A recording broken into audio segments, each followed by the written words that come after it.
consulta o algo, lo podemos ir viendo.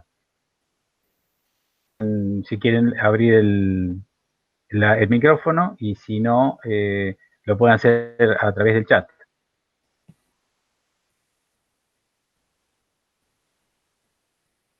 El parcial, digamos, como ahora no empecé la presentación, tengo, tengo la información. Después Marcelo me da una mano. El parcial, después lo vamos a explicar, pero en principio la idea es, sí, preguntas y luego de un ejercicio particular poder resolver algo de ese ejercicio y hacerle preguntas sobre esa resolución. Entonces, digamos, a través de los trabajos prácticos, más o menos tienen algunos ejercicios. La idea es trabajar sobre algún ejercicio típico y ese ejercicio resolver distintos detalles, recorriendo todos los temas que vimos hasta ahora. La física digamos, general sobre todos los elementos de electricidad y electromagnetismo, algún ejercicio de difracción y uno de interferencia y también de refracción. Entonces esa sería la manera que vamos a tomar y nos vamos a encontrar en este horario y ahí le damos las últimas pautas y también queda abierto para consultas, digamos, consultas en el mismo momento cuando van desarrollando el parcial. No sé si más o menos con eso te queda claro. ¿Quién hizo la pregunta? Solange. Solange. Ah, Solange.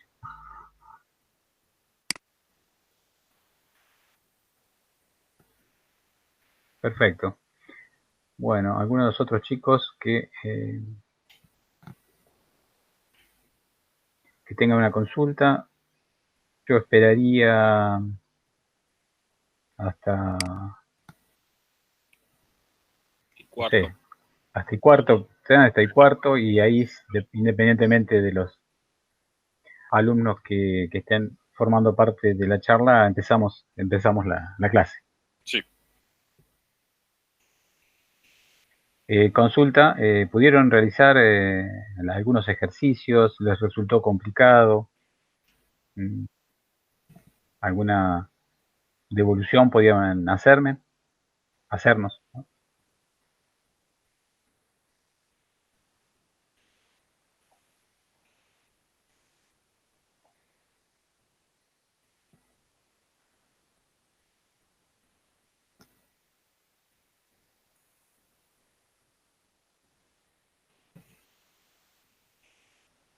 Sí, No, se ve no que hay no. ninguna, no hay No, se ve que la consulta. entendieron todo clarito y eso es buenísimo.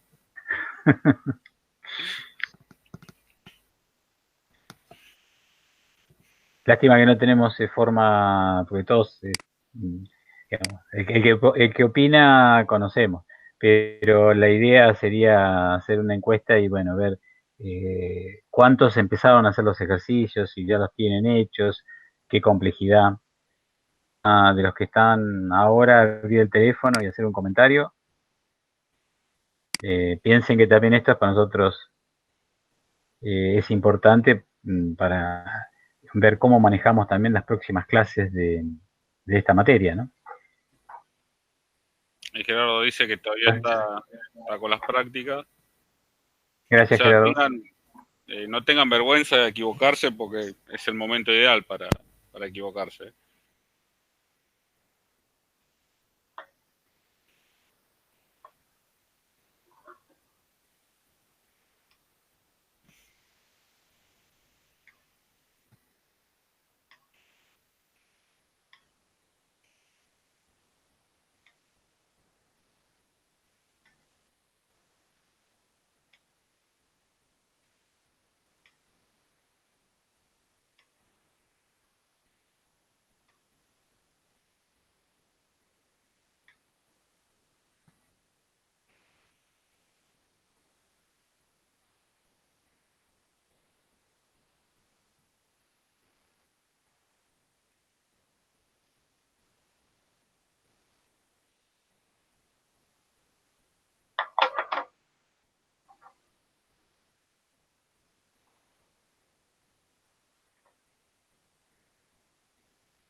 Hola Nicolás. Eh, Estamos esperando 5 minutos, pero en estos 5 minutos, si hay alguna consulta que vos tengas con respecto al ejercicio del parcial, podemos ir realizándola.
Solange, ahí hiciste una pregunta.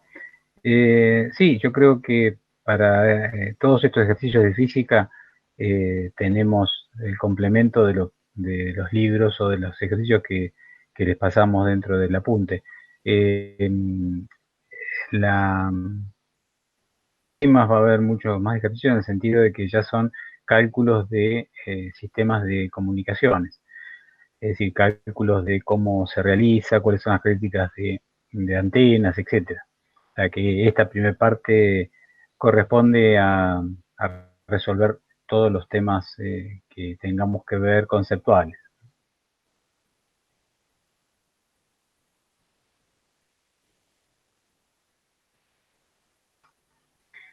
Si me dan un segundo, ¿podés estar, Marcelo, según Sí, pregunta? sí, sí. Ya regreso.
Bueno, algún...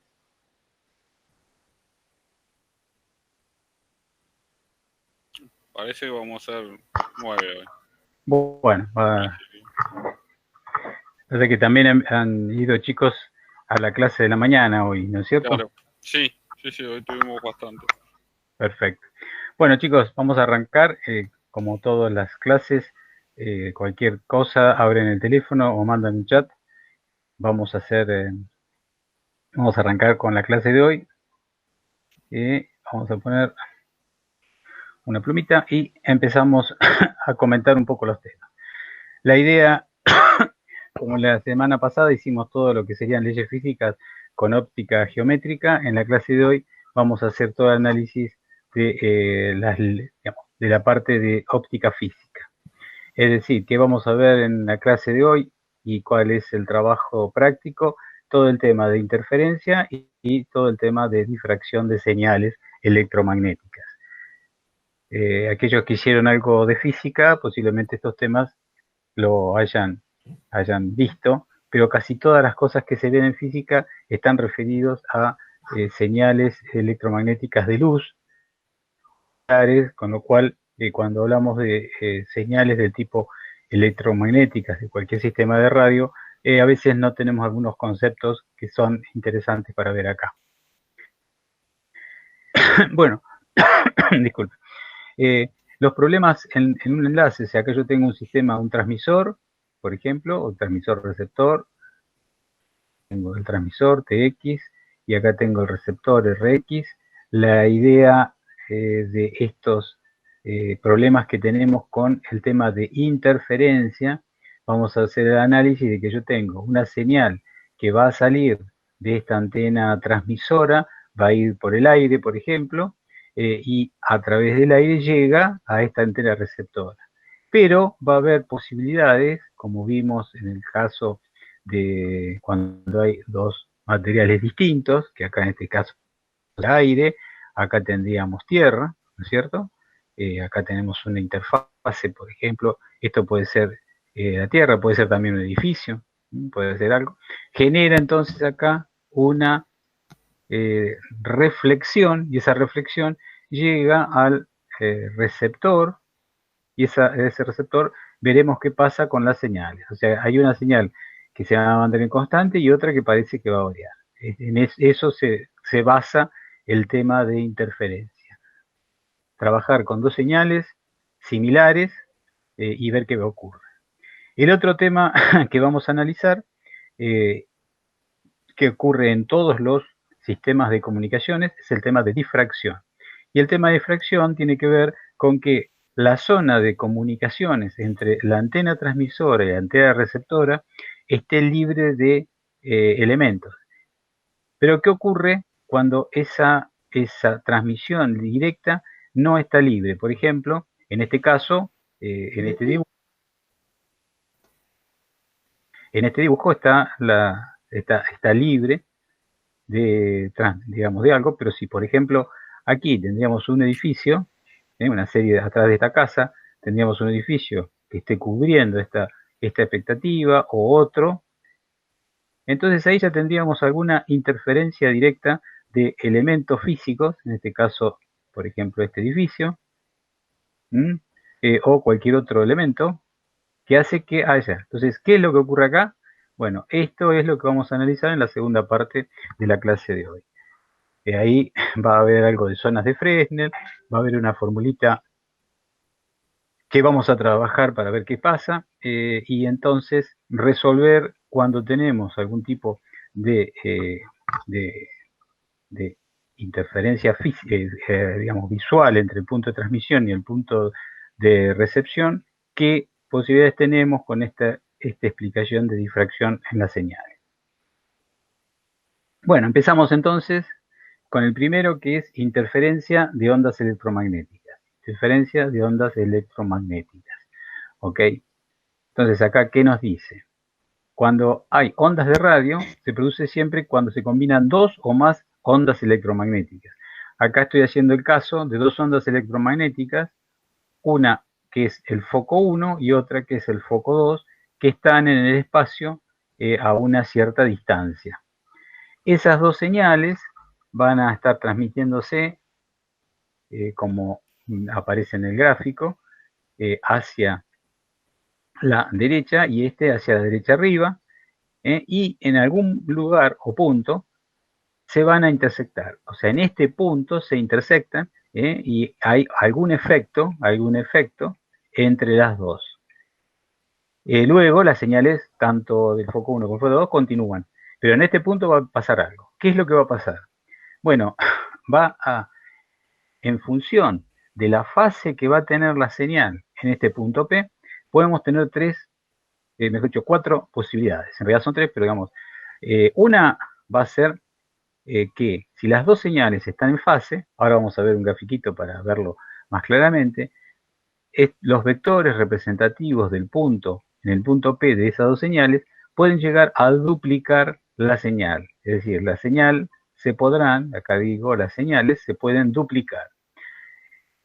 No estén en fase exacta, las señales pueden reforzarse. Acá las dos señales no están con la misma fase, esta es la amplitud, pero la amplitud final es más grande que las señales que tengo interviniendo. O también, en función de cómo están las fases, puede pasar a debilitar. El efecto más molesto para cualquier sistema de comunicación es que las dos se encuentren en desfasaje y por lo tanto se anula la señal en ese punto. Entonces, dada dos focos distintos, si consideramos de todo el espacio un punto específico, en ese punto específico puede pasar cualquiera de estas cosas siempre y cuando las señales sean iguales con distintas fases. Es decir, por ejemplo acá, esta que está aquí, tenemos dos señales iguales, es decir, están en forma, digamos, el mismo dibujo, son exactamente iguales, con lo cual cuando esas dos señales se suman, da una señal más grande que es la violeta, que tiene el doble de señal. Entonces, a eso lo vamos a llamar interferencia constructiva. Y el número va a ser un múltiplo par de pi, o sea, por ejemplo, 2n pi, o sea, para cualquier tipo de punto de la señal que nosotros estamos haciendo referencia, va a salir esas características de duplicar la señal. En este otro esquema tenemos exactamente lo mismo, pero para visualizar tenemos una señal que es la azul, y otra señal que es sí, tengo la azul y otra señal que es la roja, y la resultante de las dos señales es la señal violeta, esta que tengo acá. Esa señal violeta es más grande que cualquiera de las otras dos. Es decir, lo que estamos analizando sería esto, que sería un refuerzo. No se duplica, pero se refuerza ese valor. Entonces, resultado final, esas señales van a tener que tener en cuenta esta condición. ¿Qué pasa en la otra condición? Disculpe. ¿Qué pasa en otra condición? Por ejemplo, aquí yo tengo las dos señales, la roja y la azul, directamente en contrafase. O sea, esta arranca en 0, disculpen, arranca en pi sobre 2 y en menos pi sobre 2. La suma de las dos señales en ese lugar va a ser la resultante igual a 0. Entonces, estas dos señales van a generar directamente una interferencia del tipo destructivo. Y esa interferencia de tipo destructivo va a ser un múltiplo impar de las señales que estamos trabajando. Es decir, 2n más 1 pi, o bien, como está escrito acá, como media longitud de onda. Es decir, aquí tenemos las características del desfasaje. Acá también vemos dos señales, y esas dos señales es la azul y la roja, y el resultante es la violeta, o sea que se disminuye el valor correspondiente. Entonces puede o anularse, o disminuirse, o aumentarse, o ampliarse al doble. No, disculpen.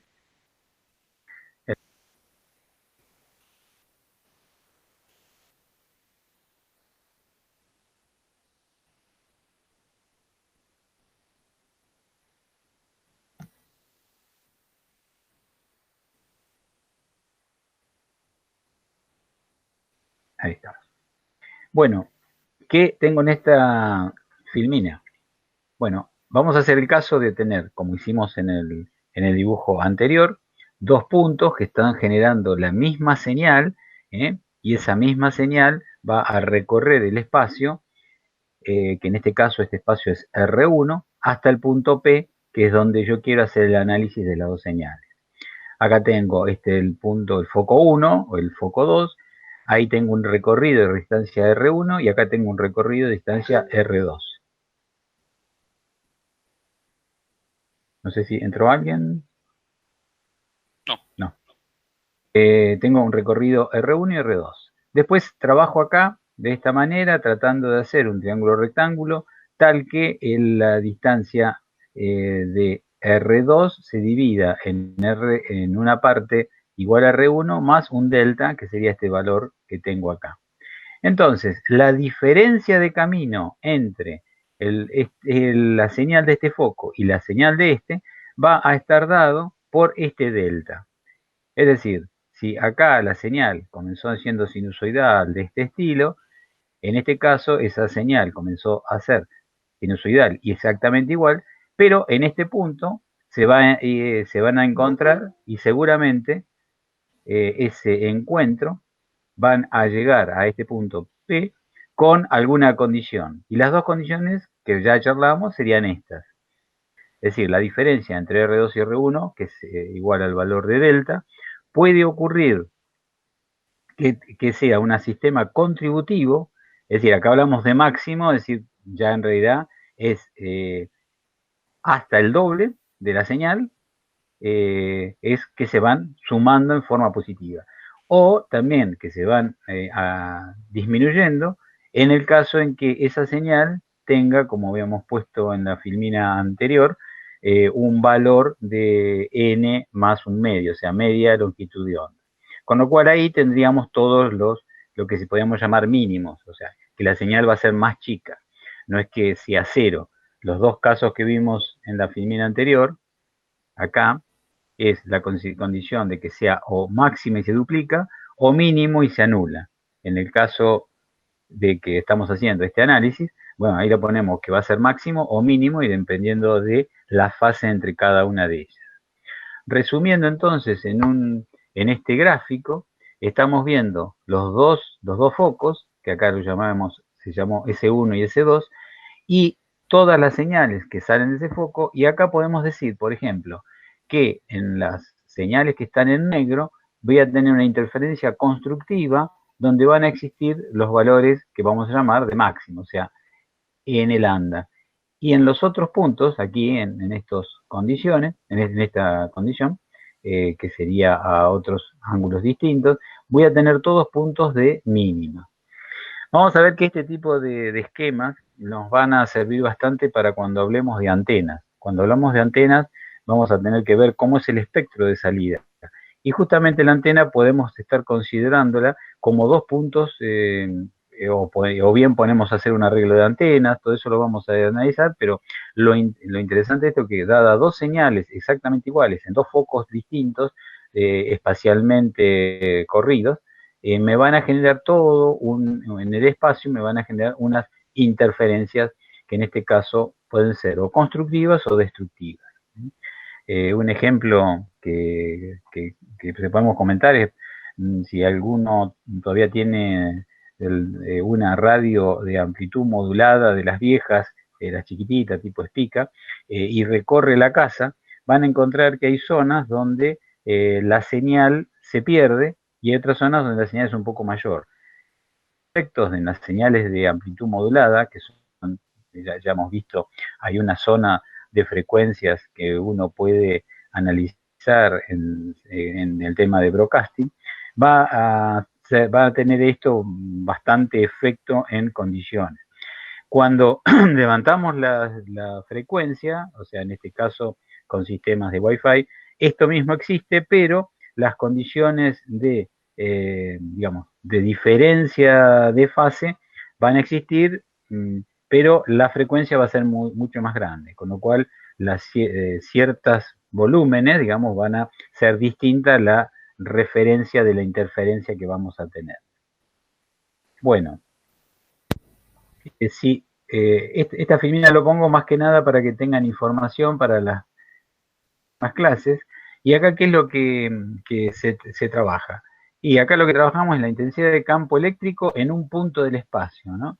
Y en función de que ese campo eléctrico, ¿no? Tenemos estos dos puntos, dos señales, dos focos, en esos dos puntos podemos hacer las fórmulas correspondientes y definir cómo se va a componer en el espacio el trabajo de esos dos puntos. Como ven acá, hay dos tipos, la distancia entre los elementos en lambda y acá para la distancia lambda sobre 2. O sea, hay algunos, es completamente, a ver, tengo por acá, es completamente distintas las condiciones y un poquito este análisis, que como comenté esta mañana, este análisis lo puse aquí como para que tengan referencia. No lo vamos a utilizar para estos ejercicios, sí seguramente lo vamos a utilizar cuando realicemos algún tipo de trabajo con antenas, ¿no? Más que nada. Bueno, fenómeno. Hasta ahora entonces yo lo que dije que ponemos dos focos, ¿no? Y a partir de esos dos focos. Bueno, está todo lindo, pero son dos focos que no entendemos. Y no tenemos una referencia. ¿Cuáles son las referencias reales? Esta. Observen en este diagrama. Yo tengo esta torre, donde acá tengo una antena. Esta antena puede ser como está el dibujito, tipo de este estilo o cualquier otro. Lo importante es que acá esta antena genera, ¿no? Transmite una señal en todo este, ¿no? Mientras que está la antena por acá, tenemos señales que van a salir de este campo. Acá tomo esta señal tomo una onda que llega a la receptora, ¿no? Y la receptora también tiene que tomar toda esta señal. Con lo cual, una de las posibles señales que sale de esta va a estar reflejada en el suelo, y como sabemos que este va a ser un índice que sería aproximadamente un índice de refracción aproximadamente similar al del vacío, porque estamos en el aire, y este es la superficie terrestre, o sea que tenemos un índice distinto, va a generar dos elementos, una absorción de la señal y una reflexión de la señal. La absorción, bueno, va a ser señal que se va a perder de la transmisión y la reflexión va a ser una señal que va a ingresar a la antena y va a empezar a hacer el efecto que habíamos charlado. ¿Cuál era el efecto que charlamos? Bueno, la posibilidad de que se intersecten y que puedan sumar las señales o disminuir las señales. Esto es válido si, por ejemplo, también no tenemos superficie de terreno, pero tenemos un edificio, ¿no? Tengo un edificio por acá. Ese edificio viene una señal, esa señal rebota y tengo la señal que va a llegar al receptor. Entonces, no es que solamente por la parte de tierra, sino cualquier otro elemento que tengamos, digamos, a la vista, o mejor dicho, de la intersección de la onda de transmisión entre el transmisor y el receptor, van a poder afectar. Entonces, esto lo estoy haciendo en un elemento abierto, pero también lo podemos considerar en una casa, digamos, en una oficina, donde van a existir las posibilidades de esas ondas reflejadas en todo lugar, con lo cual el receptor va a tener algunas condiciones de aceptación de la señal. De la aceptación, o sea, va a tener una señal más chica o más grande. Les agregué acá algo que hicimos en la clase pasada, que tiene que ver con el tema de polarización. ¿Por qué hacemos este análisis? Bueno, acá, por ejemplo, está ingresando al medio 2 una señal. Recuerdan que nosotros dijimos que el vector de Poynting es el que va a transmitir la energía, y acá tenemos un campo eléctrico que está saliendo de la hoja y un campo magnético que va hacia abajo respecto a este plano, ¿no? Cuando hay una reflexión, el vector eléctrico se mantiene y el vector de campo cambia de dirección. O sea, ¿qué hizo el vector de campo? ¿Qué hizo? O sea, respecto a su fase. El vector de campo magnético, ¿no? El H. A ver, una contestación de alguno.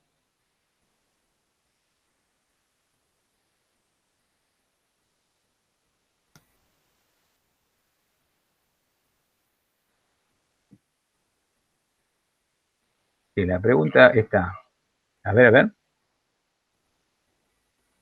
¿Alguien se animó?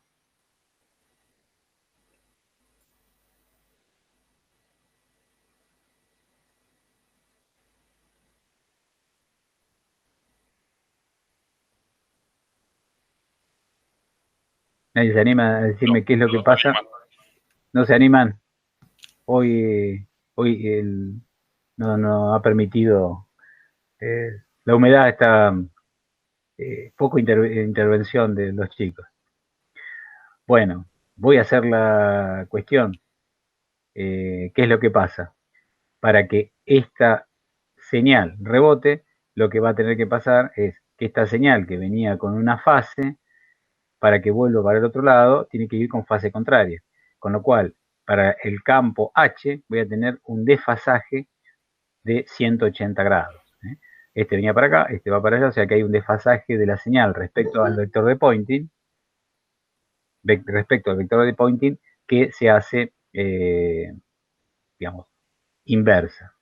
Algo similar va a aparecer con otro tipo de polarización. Acá, ¿se acuerdan? En la clase pasada habíamos visto este mismo esquema. Y eso va a tener que ver también con las características de los coeficientes correspondientes. Para que no se asusten, en estos ejercicios que estamos planteando, no vamos a hacer el análisis de este tema en particular, lo vamos a hacer seguramente cuando hagamos algún tipo de enlace, o sea, este mismo ejercicio que tenemos acá, pero un enlace con otros elementos más, por ejemplo, que acá vaya algún otro índice de este edificio, etcétera. Entonces, esto está recordando todo esto que está acá, lo que vimos en la clase pasada respecto a reflexión, refracción y lo que habíamos hablado de atenuación correspondiente. Bueno, entonces, tenemos este esquema de comunicaciones y ese esquema de comunicaciones puede ser una de las formas que una antena receptora puede interferir. ¿Es la única? Miren este caso de que yo tengo un pulsador. Cuando yo hago una pulsación, como en este caso un switch, cuando hago una pulsación, ese switch genera todo esto. Si estaríamos considerando una señal que con esto se prende algo, hasta que la señal que estaba apagada, digamos, apagada o en esta condición de cerrado, ¿no? Acá el switch en realidad es disculpen, vamos a hacerlo por acá. El switch no es más que un contactor, una cosa que conecta entre una carga y una fuente de tensión. Entonces yo lo que hago es cierro este switch y cuando cierro, lo que aparecen son rebotes. Es decir, aparecen un montón de señales entre la apertura y el cierre. El caso más real sería una indicación de rebotes, cuando yo hago este tipo de efecto de rebotes, y esos rebotes me van a estar generando lo que llamamos un ruido. Es decir, está generándose una variación de señales, las cuales, si la señal correspondiente responde a grandes volúmenes, acá en este caso están viendo dos contactores, acá están viendo llaves de switch importantes, por su formato hay mucha corriente, entonces lo que se va a generar en esas condiciones va a haber una variación rápida, y esa variación rápida estaría, a ver si puedo poner, no, vamos a dejar con esto.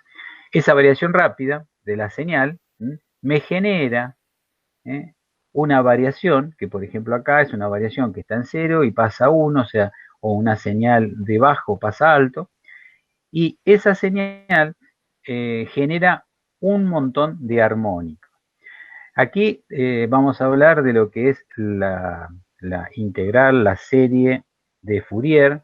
No es a no ser que hayan visto algo en matemáticas o en alguno que hizo comunicaciones, podemos charlar, pero lo importante es que una señal cualquiera se puede desarmar, después de, digamos, desarmar en la sumatoria de funciones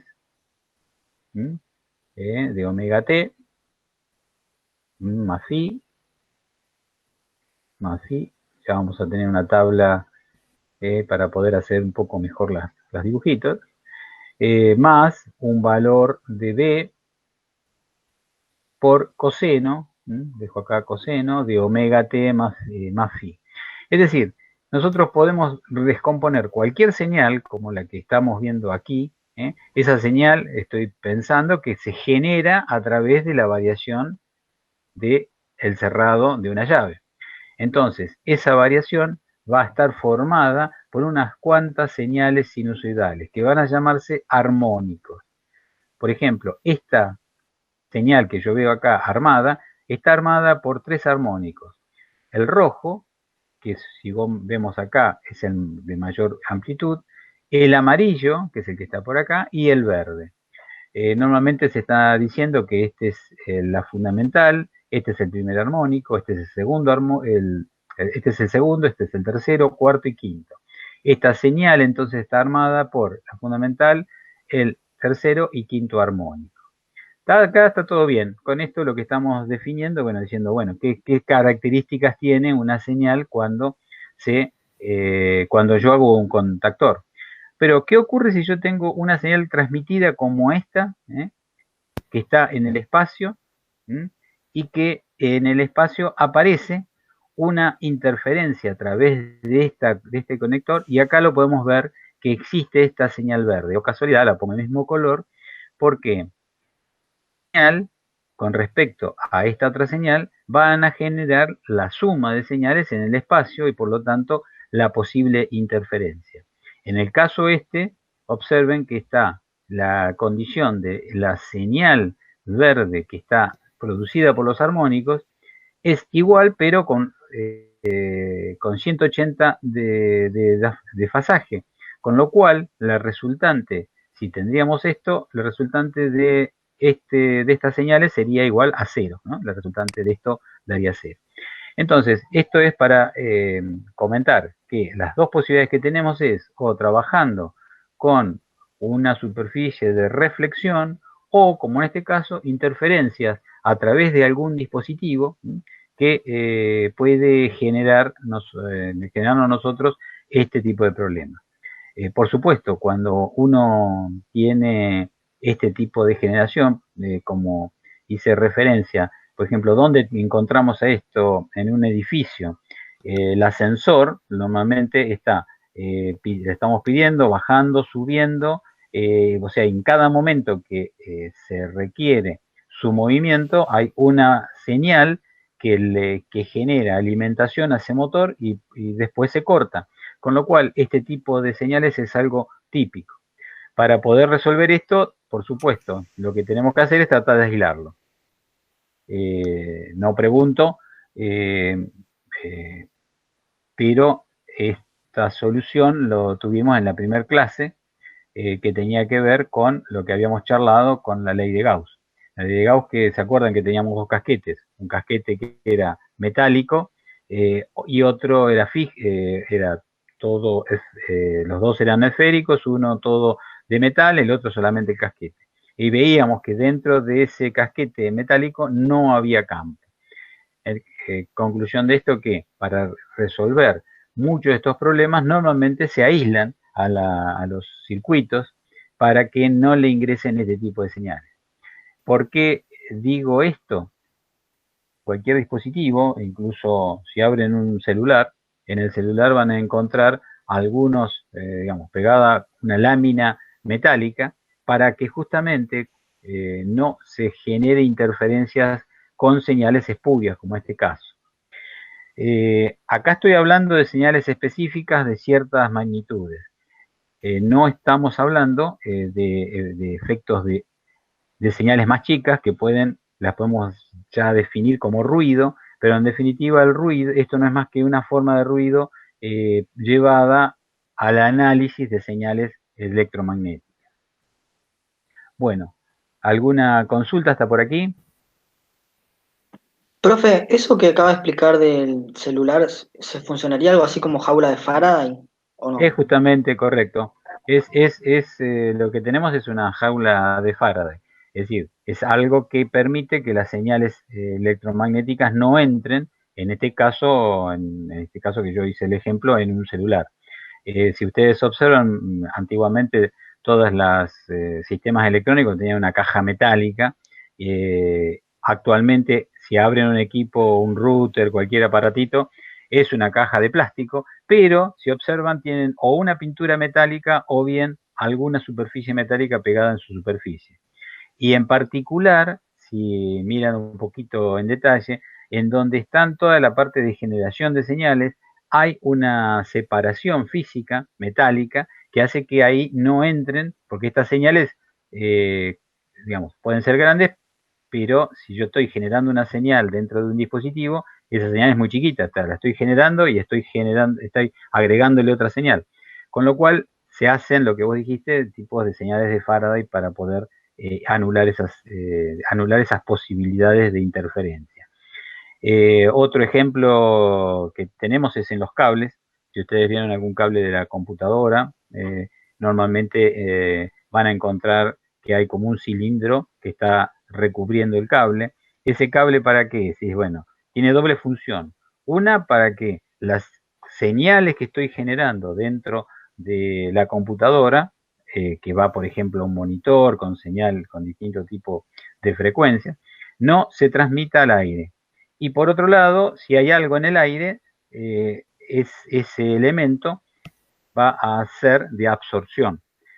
¿Se acuerdan que nosotros en la clase, cuando vimos el tema de permitividad y permeabilidad, había uno de esos dos elementos que era el mu, y ese mu me definía si podía o no ser distinta a la velocidad de transmisión de esa señal? Justamente, ¿se acuerdan si tienen presente el esquema?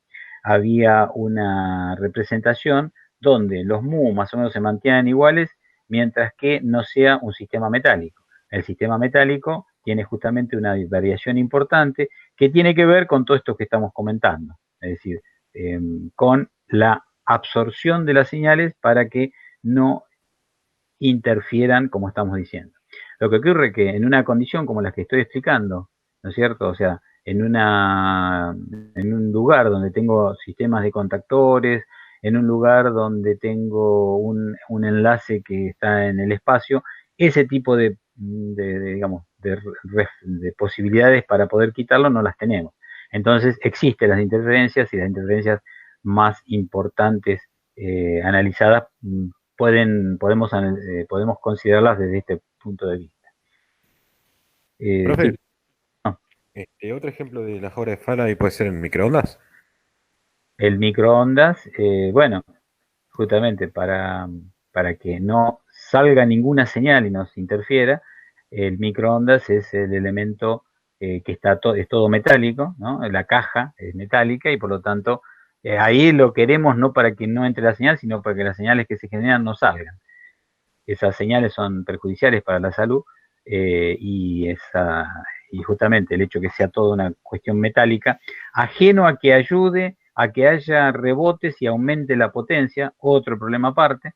Si no tendríamos eso, lo podemos hacer en plástico, igualmente los platos se calentarían, o sea, pero el hecho de que sea metálico es importante para que no eh, esas señales no salgan al exterior y por lo tanto nos molesten, ¿no? Saben que la señal de microondas, y que también coincide, es 2,4 gigas, el microondas lo que hace es calentar la molécula de agua. Y nosotros estamos formados por casi un 80% de agua, con lo cual las ondas electromagnéticas generadas con un dispositivo microondas es algo bastante perjudicial. Por lo tanto, tenemos que poner una precaución, y esa precaución es justamente armarle una jaula, como vos bien dijiste. Bueno, bueno, no sé si acá hay alguna consulta hasta el momento. Acá hay una filmina que no sé si ustedes han hecho la materia de comunicaciones, la cuestión es más que nada dar un poquito más de detalles de esto que pusimos acá, pero no hace al trabajo práctico y a los conocimientos de la clase de hoy, con lo cual solamente lo dejo, digamos, como referencia. ¿Y cuál es lo que yo quiero con esto referirme? Que cuando yo tengo un impulso, o sea, esto es, si se acuerdan de matemática, el delta de Dirac, rápido, de tiempo cero y a energía infinita, si hacemos la transformación de ese pulso que está en el tiempo, y hacemos la transformación de este pulso y queremos ver este mismo pulso en frecuencia, acá dice omega, el omega recuerden que es 2pi por f, esa transformación me dice que para un pulso de energía infinita en un tiempo cero, va a generar una respuesta en frecuencia infinita. O sea, observen acá que la respuesta en frecuencia es infinita. ¿Eso qué quiere decir? Que cuando yo tengo un impulso, se generan todas las frecuencias del espectro. Hay un impulso de energía fuerte, se generan todas las señales, todas las frecuencias del espectro. Así es lo que pasa con un rayo. Existe un rayo, vuelvo a señales de AM de broadcasting, que es la que más se nota. Es decir, cuando estamos escuchando amplitud modulada con una radio un día de lluvia, todas escuchamos a todos los truenos interfiriendo la señal de audio. En otros se interfiere y en otros sistemas de modulación se interfiere menos. Pero es un ejemplo concreto de la aparición de un impulso, y ese impulso va a interferir a todas las frecuencias. Es decir, yo estoy escuchando una radio de AM de 550 megas, radio Continental, radio Mitre, radio Belgrano, radio cualquiera de ellas, va a existir el mismo problema. ¿Por qué? Porque yo tengo todas las frecuencias existentes y de una potencia muy importante, como las señales están en el aire, esa interferencia radioeléctrica debido a un impulso me genera la interferencia de la señal que yo quiero oír.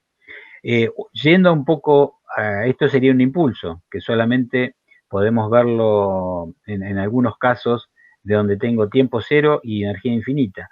Algo más real es lo que yo les planteé en la diapositiva anterior de un contactor en donde hay un efecto en un cierto tiempo que se cambia. Si hacemos la transformación del tiempo,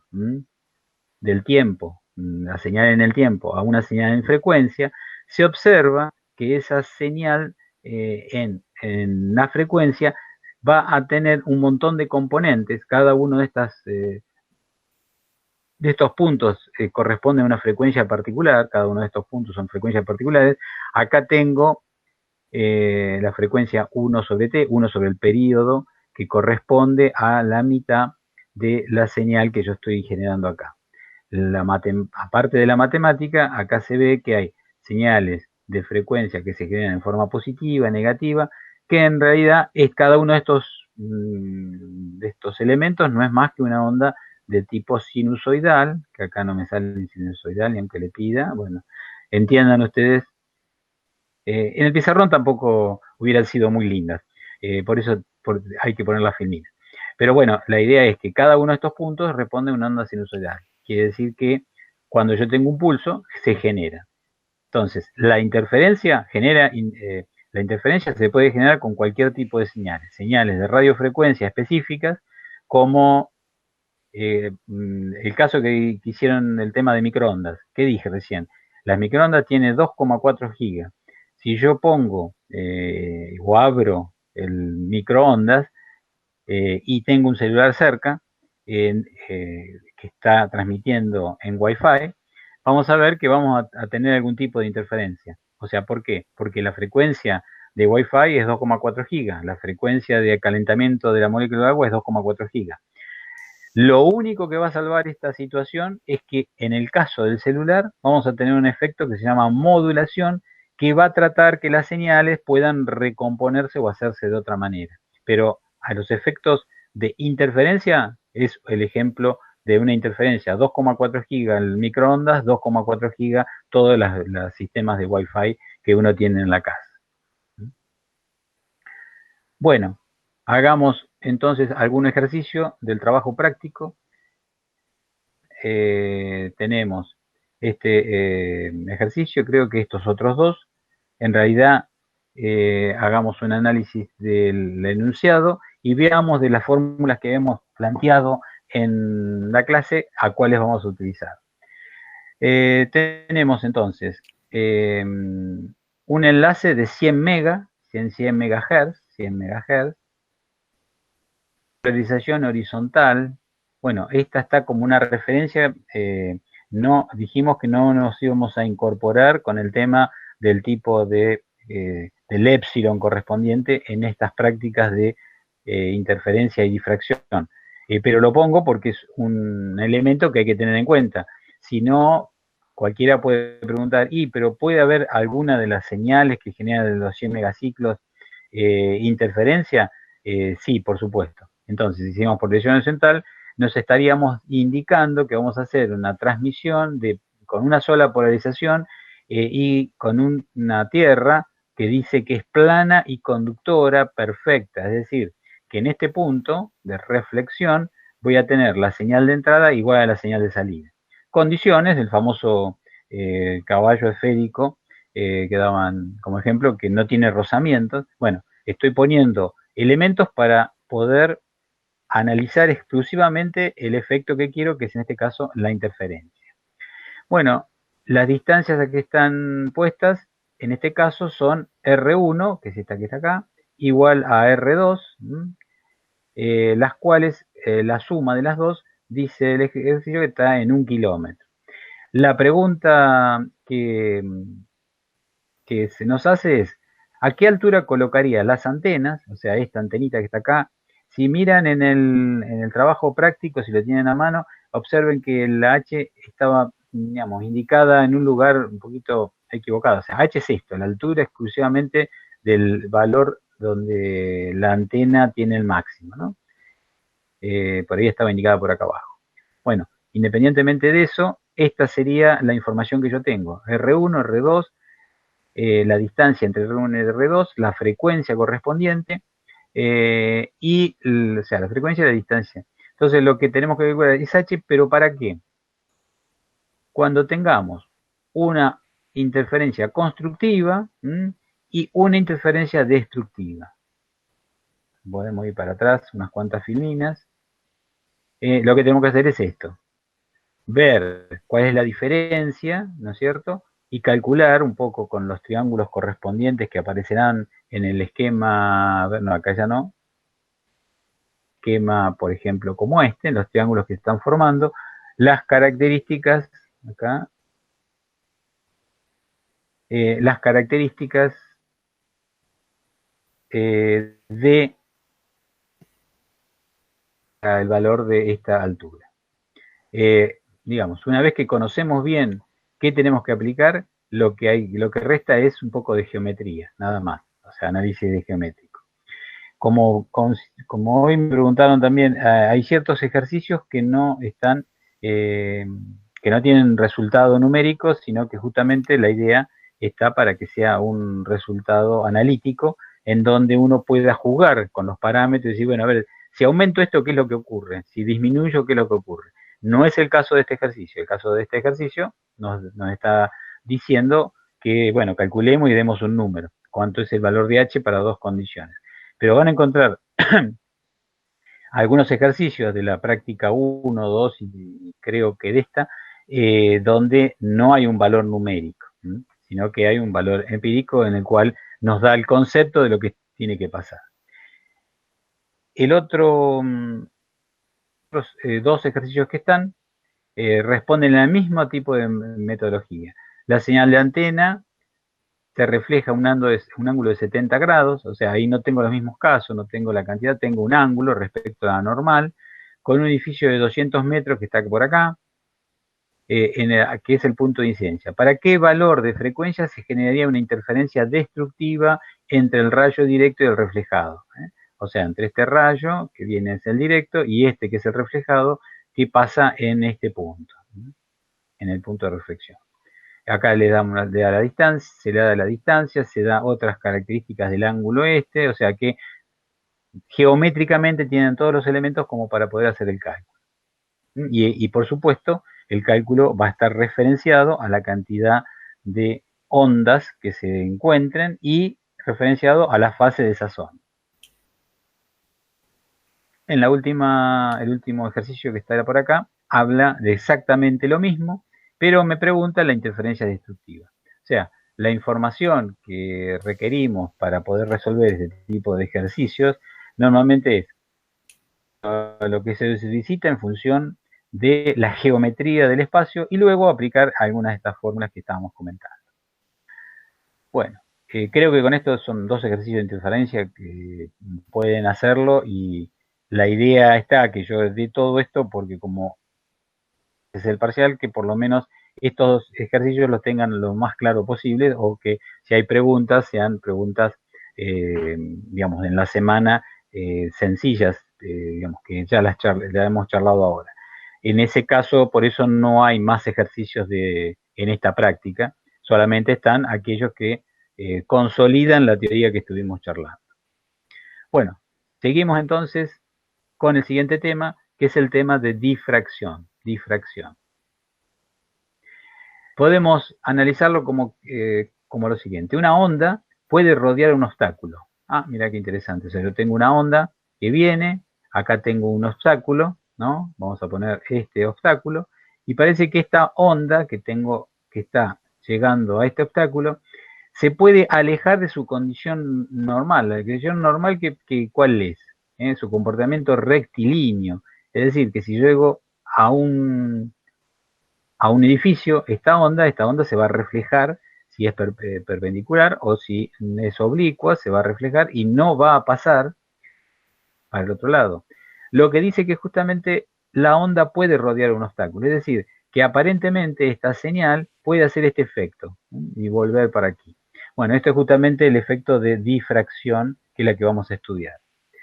Para empezar a analizar el tema de difracción, nos tenemos que poner con el caso de una señal que viene de muy, muy lejos, y esa señal que viene desde muy lejos, acá la pongo desde el infinito, va a tener una propagación con un frente plano, ¿no? Es el frente plano.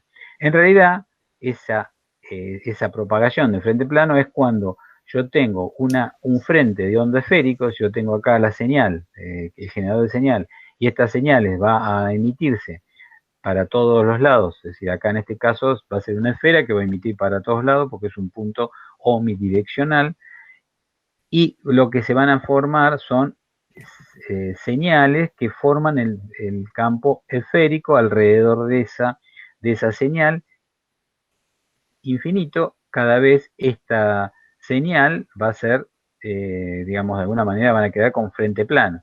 O sea, que no es más que esto, lo que llamamos el campo cercano, y por supuesto lo vamos a ver con el campo cercano de una antena en las próximas clases, y con el campo lejano, que puede ser un campo lejano a la recepción de una antena. Supónganse las señales que están llegando desde un satélite, hay un recorrido bastante importante que no tiene nada que ver con una onda de tipo esférica de salida directa. Que eso sí lo vamos a encontrar en cualquier tipo de comunicación, digamos, sobre la Tierra. Entonces, lo que ocurre es, acá viene la onda plana, ¿no es cierto?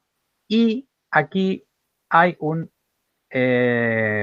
abertura de este elemento, y a partir de esa abertura va a aparecer una onda esférica que se va a trasladar, como dice acá este dibujo, hacia todas las direcciones. Es decir, ¿qué es esto? Bueno, acá tengo el punto de inicio de esa onda, y esa va a aparecer los frentes de onda esféricos, y por cada punto del frente esférico, observen, va a aparecer una nueva onda. Para este, por ejemplo, que está acá, aparece esta. Para este que está acá, aparecerá esta. Y así sucesivamente. Con lo cual, se puede hacer la sumatoria de esas ondas y aparece lo que ya se llama entonces un frente de onda esférico que se está transmitiendo. Entonces, el efecto va a tener que ver con estas características que estamos viendo. Entonces, la cuestión, ¿qué ocurre cuando un frente de onda se encuentra con un obstáculo? Yo tengo acá una señal, esa señal está transmitiendo y acá tengo un obstáculo. Si detrás de este obstáculo tengo un receptor, el receptor estará sin señal. Es decir, nosotros tenemos condiciones, como en este caso una señal que tiene una montaña y acá va a haber una zona donde teóricamente no va a haber señal. O en el caso si esta es la Tierra y yo hago una línea en forma tangencial a la Tierra, me va a aparecer toda esta zona donde en teoría no hay señal. Pero justamente de difracción, toda esta zona son zonas de difracción, o sea, zonas donde van a aparecer señales a partir del efecto que estuvimos analizando. ¿Cuál va a ser el efecto? Bueno, en este punto, por ejemplo, acá, en este punto, en este vértice y en este otro vértice, va a aparecer la posibilidad de generarse, como aparece aquí, las señales correspondientes a una difracción, o sea, esa señal aparecerá acá nuevamente, con lo cual el receptor que habíamos puesto aquí va ahora a tener señal. Entonces, aquí tenemos un efecto de difracción en la cual colabora para que haya un tipo de señal particular. Entonces, ¿cómo podemos interpretar esto? Bueno, si nosotros tendríamos este frente de onda, vamos a ver por acá, tengo este frente de onda aquí, tengo este frente de onda, vamos a analizar hasta acá, después en la próxima filmina vamos a ver este caso, pero tengo este frente de onda donde tomo solamente digamos, este rayo, el rayo que lo llamé 2, el rayo que lo llamé 1, el rayo que lo llamé 0, el rayo que lo llamé menos 1 y el rayo que lo llamé más, sería menos 2 aquí. Cada uno de esos rayos en el punto B, los rayos que salen de este plano A, en el punto B se reúnen. ¿Y de qué manera? Bueno, acá hice un análisis vectorial, en el sentido de que el primero que se suma es este, que es un vector que va con la dirección del punto 2 y con una cierta amplitud. Como está más lejos, se supone que la amplitud que tiene es menor que los demás que están un poco más cerca del punto B. El caso de este vector, que está de aquí hasta acá, estaría sumando la contribución del valor este, que sería menos 1. El que está en 0 estaría sumándose con un vector de esta forma, el que está en 1 con esta y el que está en 2 con esta. Y logramos la sumatoria en el punto B de todas esas contribuciones, va a generar un vector, que sería este, que va a hacer que la propagación de la señal se mantenga. Por supuesto, esto es nada más que un punto, en realidad va a haber en cada uno de estos puntos, en 2, 1, 0, menos 1 y menos 2, un frente esférico que va a continuar. Pero acá estamos comprobando lo que ocurre con todas esas señales. Una cuestión para pensar, que dice, ¿qué pasa si las fases de cada uno de estos serían distintas? Bueno, veremos eso por ahí en esta próxima filmina. ¿Alguna consulta? No. Bueno, ahora sí vamos a analizar qué pasa en el borde, o sea, en este borde. Acá tengo una interferencia, o sea, lo que yo tenía puesto en el anterior, ahora voy a hacer el análisis en ese punto. ¿Qué contribuciones tengo en este punto B cuando tengo las distintas señales? Acá ya tengo la señal de 2, la señal de 1 y la señal de 0. Entonces, ¿qué señales voy a tener en condiciones? Bueno, la señal de 0, que va a ser la señal de más amplitud, porque es la que está con mayor potencia. La señal de 1, que va a ser una señal que está yendo está con un ángulo que va hacia abajo. Y la señal de 2, que es otra señal que va a sumarse con respecto a estas señales anteriores.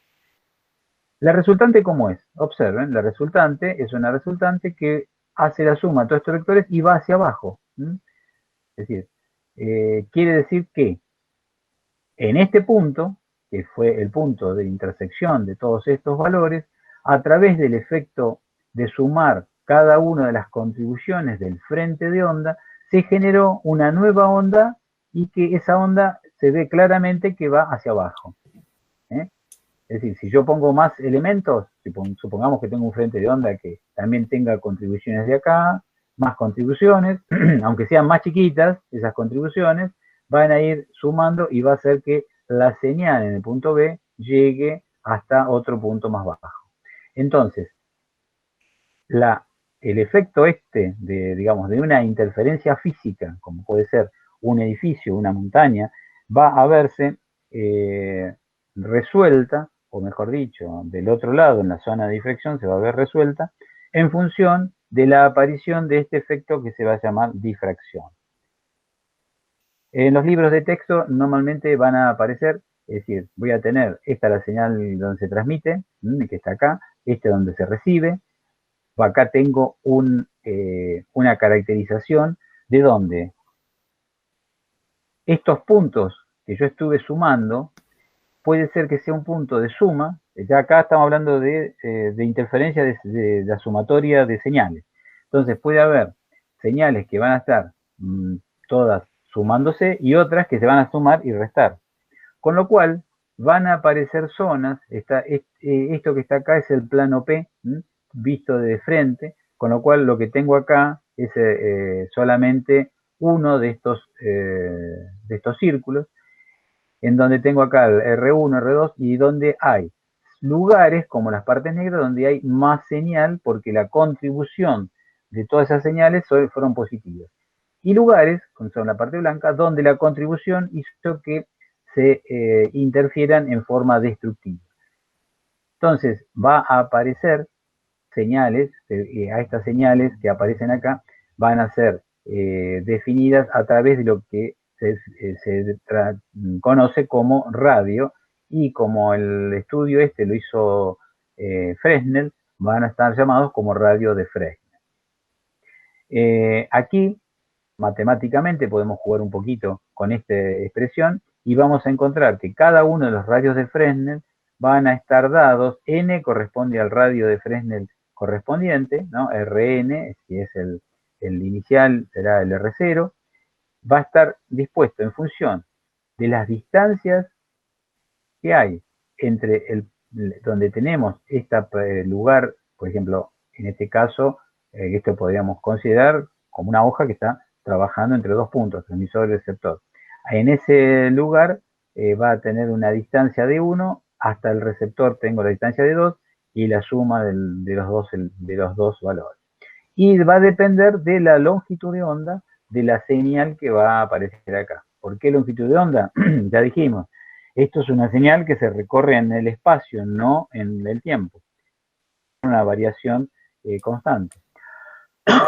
Ahí es lo que ahí tienen que recordar bien, es lo que es camino óptico. Vayan para atrás, vean camino óptico y podrán comentarme un poquito más detalles sobre lo que estamos charlando acá.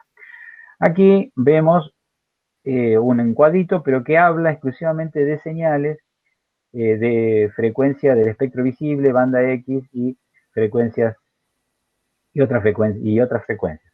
Estas son físicas, se recordará por ahí un efecto de difracción que tiene que ver con siempre con la luz. Por ejemplo, si tienen algún indicador luminoso de tipo láser, podrían hacer algún tipo de experiencia y ver justamente que aparecen este tipo de lugares donde hay más señal o menos señal en una, por ejemplo, ponen el rayo láser, ponen la mano en el medio y tratan de que entre los dos dedos pase el rayo láser, y teóricamente, si no hay condiciones de luz, etcétera, etcétera, van a ver sobre la pared reflejado una señal importante y a los costados señales un poquito más chiquitas.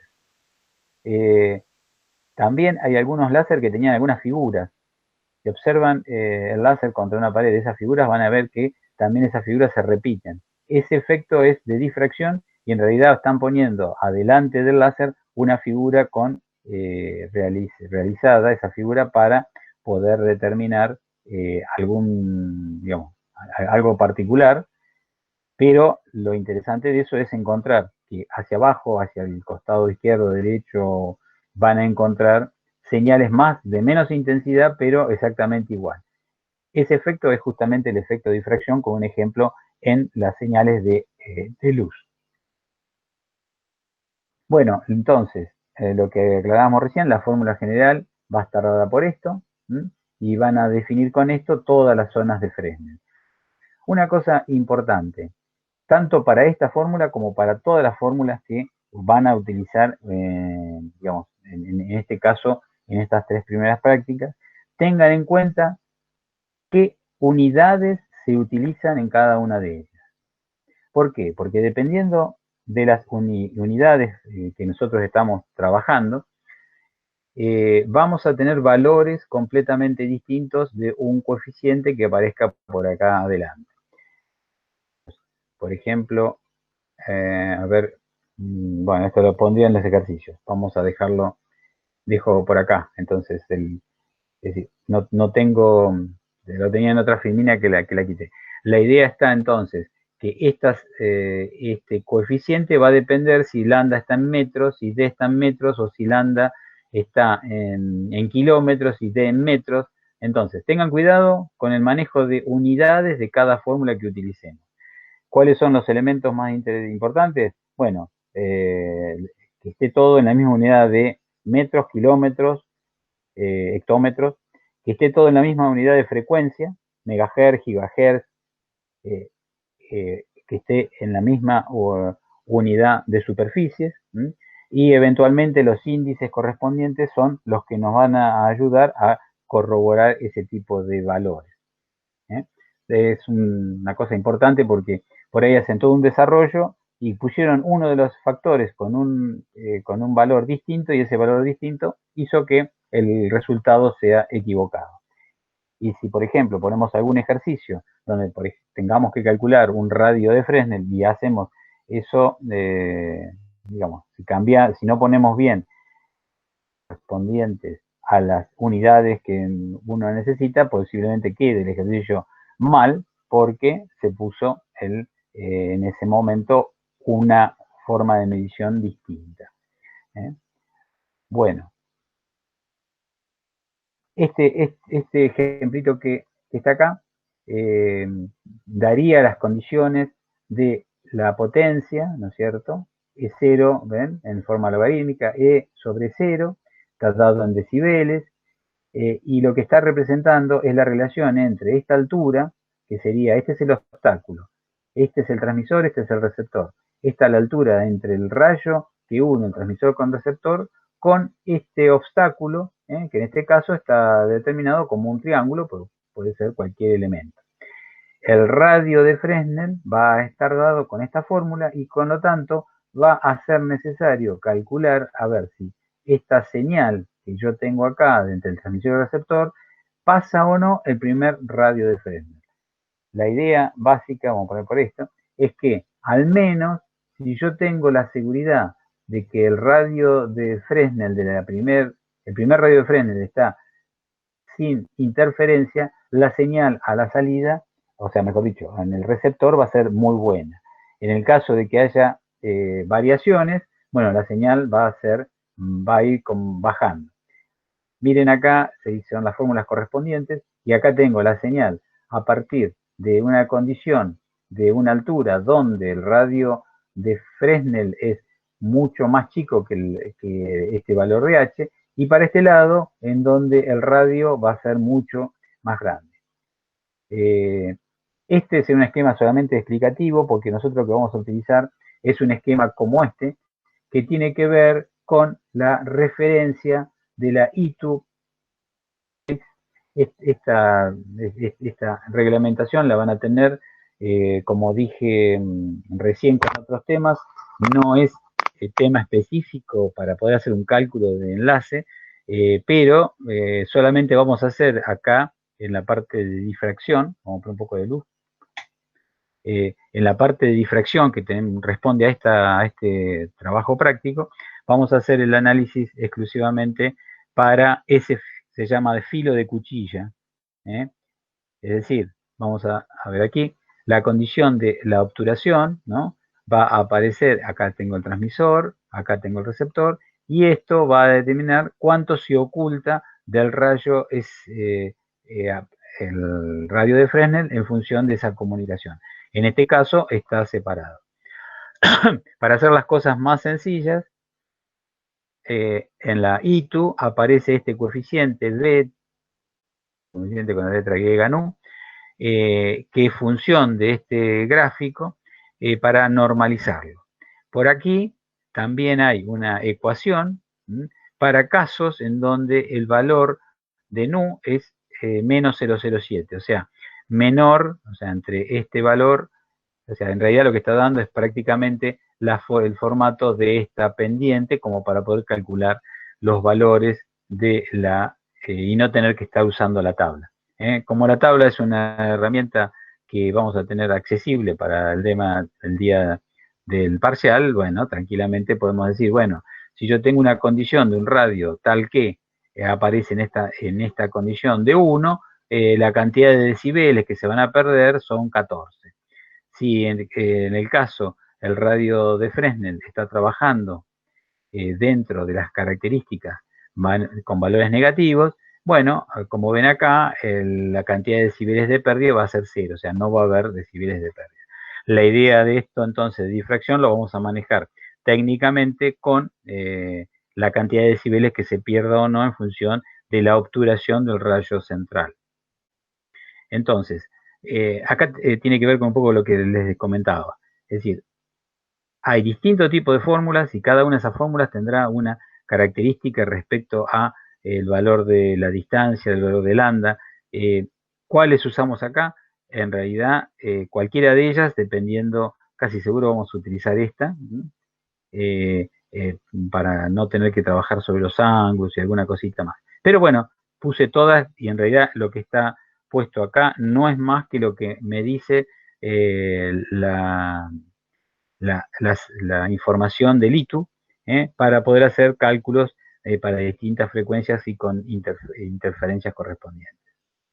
Bueno, en estos últimos minutos que tenemos, hagamos un análisis de los ejercicios de difracción que tienen en la práctica. ¿Cuáles serían? Bueno, yo acá pasé los ejercicios. Acá en amarillo les dejo algunas otras preguntas que no están puestos en la práctica y que se pueden ampliar en función de lo que vemos acá en el ejercicio. Veamos qué pregunta cada ejercicio. Dice, entre una antena transmisor receptora separadas 10 metros, la separación entonces son 10 metros, 10 metros va a ser la altura, la diferencia entre este y este, esto tranquilamente puede ser un desarrollo para una casa. Se interpone un plano equidistante de ambas, o sea que lo que me está diciendo es que la distancia esta R1 es igual a la distancia R2. Situado a 10 centímetros de la línea de visión directa, o sea que entre este punto y la línea de visión directa tenemos 10 centímetros. ¿Para qué frecuencias disminuirá la señal con respecto a la que se recibía en ausencia del plano? O sea, primero tenemos que ver, bueno, que hay una señal sin el plano determinada. Pero ¿qué ocurre? O sea, ¿cuánto se va a perder cuando yo tengo una frecuencia de 8 MHz, 4 MHz, 2 MHz, 1 MHz con esta interferencia? ¿Qué es lo que tenemos que realizar acá? Y calcular para cada una de estas frecuencias el radio de Fresnel correspondiente. Seguramente aquella de las frecuencias, radio de Fresnel que sea mucho mayor a los 10 centímetros, seguro que va a tener señal del otro lado. Igual va a haber una, vamos al grafiquito, a este. Dependiendo de eso, siempre vamos a tener, porque están obturándose, vamos a estar en esta condición, esta condición que va para estos elementos. O sea, seguro que vamos a tener una interferencia. Solamente cuando el rayo puede pasar, vamos a tener 0. En las condiciones que estamos viendo ahí, y está el rayo directo, va a haber alguna interferencia, con lo cual va a ser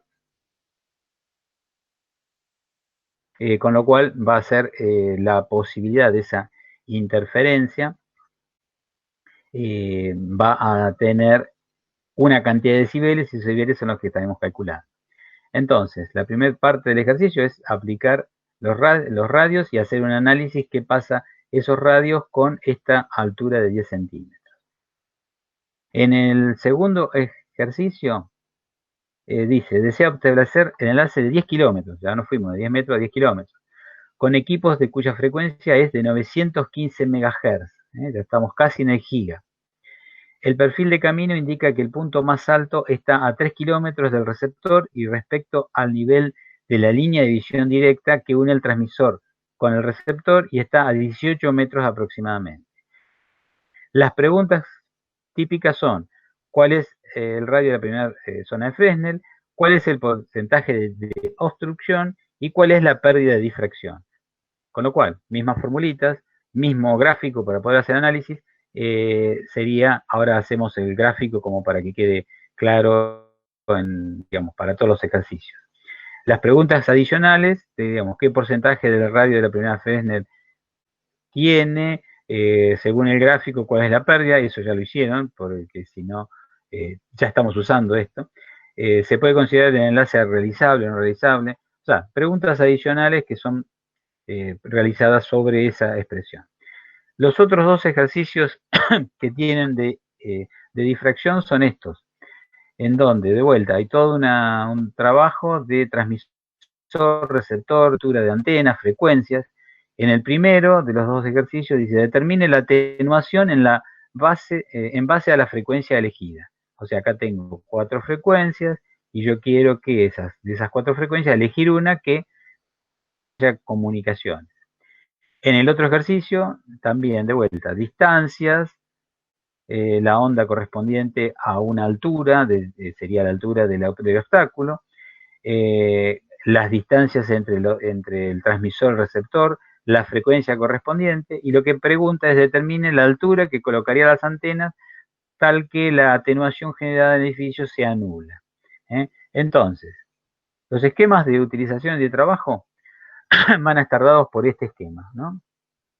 Este esquema es algo genérico que lo van a encontrar en cualquier publicación, en donde está la antena transmisora, la antena receptora, la interferencia, y acá está, que haber puesto primera zona de Fresnel, sino zonas de Fresnel, que estarían, en este caso, si fuera así, esta señal estaría solamente dejando el rayo directo y permitiendo que la primera zona de Fresnel pueda llegar la señal en parte del rayo directo y algo de la parte superior de esas señales.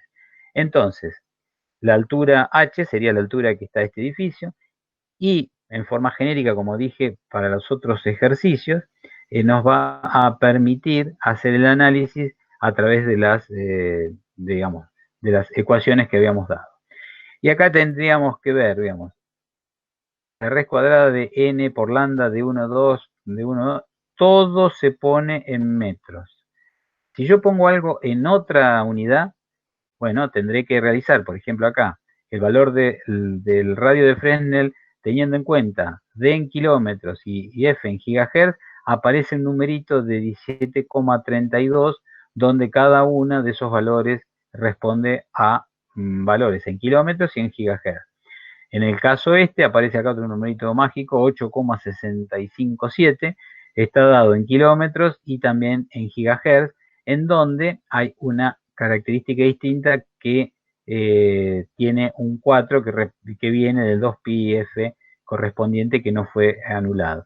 Es decir, la cuestión es, acá esta está cuestionada en el vacío, esta también, esta sería la más genérica, en donde el valor de f, tengan en cuenta que debe depender del valor de epsilon, el valor de epsilon que tenga el espacio que esté recorriendo acá. Como había un ejercicio donde yo tengo digamos, una nube o tenemos agua de una lluvia intensa, una llovizna, o sea que ahí va a cambiar el valor de f. Todo eso entonces unido a lo que vimos en la clase pasada, con las condiciones de interferencia, más estas condiciones de difracción, nos están dando idea de lo que pasa en una comunicación entre el transmisor y receptor, sea en el espacio, como casi todos los ejercicios que lo ponemos, o en el espacio confinado a una casa o a nuestro ámbito cercano, ¿no? Como comentarios, justamente los laboratorios vamos a hacerlo con trabajos de interferencia de ámbito cercano. Como no podemos hacerlo presencial, vamos a hacer algún tipo de ejercicios y alguna charla teórica respecto a algunas proyecciones de video, algo como para poder ver un poquito más claro todo esto. Bueno, son 6:30, estamos en el tiempo justo, así que si es necesario y alguna pregunta, me quedo para contestarles.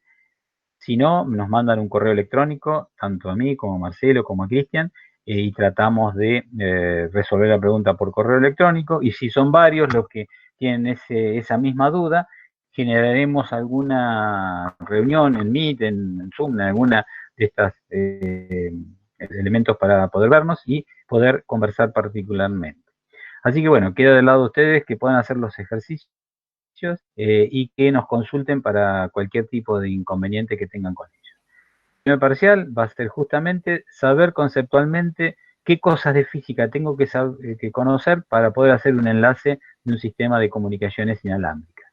En el segundo módulo vamos a empezar a ver todo el trabajo de propagación, todo el trabajo de antenas y empezar a hacer algún tipo de enlace entre transmisor y receptor, teniendo en cuenta todo esto que vimos, más alguna otra cosita que nos falta ver de antenas y de propagación.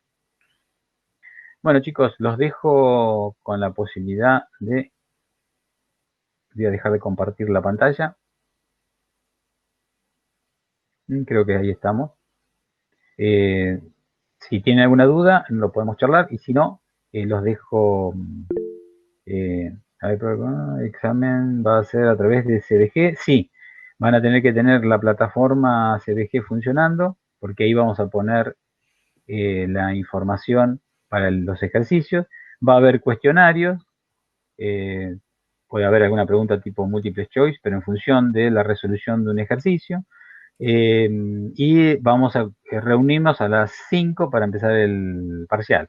Y yo voy a dejar abierto el micrófono para cualquier consulta que cada uno de ustedes puedan tener en los ejercicios correspondientes. No sé, Marcelo, si querés comentar alguna cosita de esto que preguntan. No, básicamente, bueno, como ya había repetido usted, que va a ser, bueno, multiple choice, abarcando conceptos generales. No va a ser nada puntilloso en el sentido de calcular valores muy finos. Lo importante es que sepan el concepto general. O sea, repasen los conceptos generales que estuvimos hablando y bueno, y con 1 o 2 ejercicios que se van a plantear, poder contestar los múltiples choice. Correcto. O sea, por supuesto, tener idea clara de los grandores de las medidas, ¿no? Es decir, creo que ahí, dentro de la parte conceptual, también está, digamos, conocer bien los grandores de los distintos valores, tanto dado en ángulos, digamos, cada uno de los valores que aparecen en metros, kilómetros, en el valor de epsilon de la velocidad de la luz, etcétera. O sea, tengan en cuenta que esos numeritos son muy importantes, ¿eh? Una cosa es 10 a la más 8 y otra cosa es 10 a la menos 8. Y si eso, por ahí hay una equivocación de ese estilo, lamentablemente los servicios van a estar mal y por lo tanto la evaluación está mal. O sea, tengan en cuenta bien, tener bien detallado todo este tipo en el cálculo que van a hacer, muy sencillo, tenerlo bien en cuenta. Bueno, como os dije recién, si alguno tiene alguna duda, se puede quedar a la charla. El resto, por supuesto, está libre de poder realizar, irse a otra clase. No sé si creo que había otra clase para algunos. Nos vemos entonces. El tiempo, por acá otra pregunta que había. ¿Cuánto tiempo tenemos que resolverlo? Vamos a ir dando las pautas de tiempo por cada ejercicio. O sea, vamos a decir, bueno, miren, esto tenemos que hacerlo en tanto tiempo, este otro, y vamos a ir cambiándole seguramente las condiciones de cada ejercicio en ejercicio.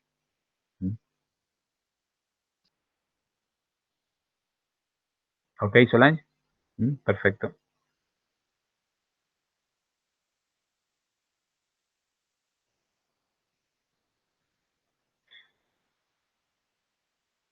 Bueno, hasta luego, nos vemos hasta el miércoles próximo. Hasta luego. Chao, profe. Hasta luego. Chao, nos vemos. Nos vemos, profe. Vamos, hasta luego.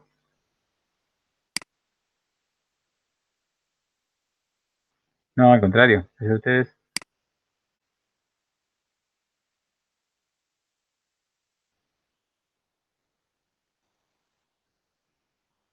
Hola. ¿Qué otra?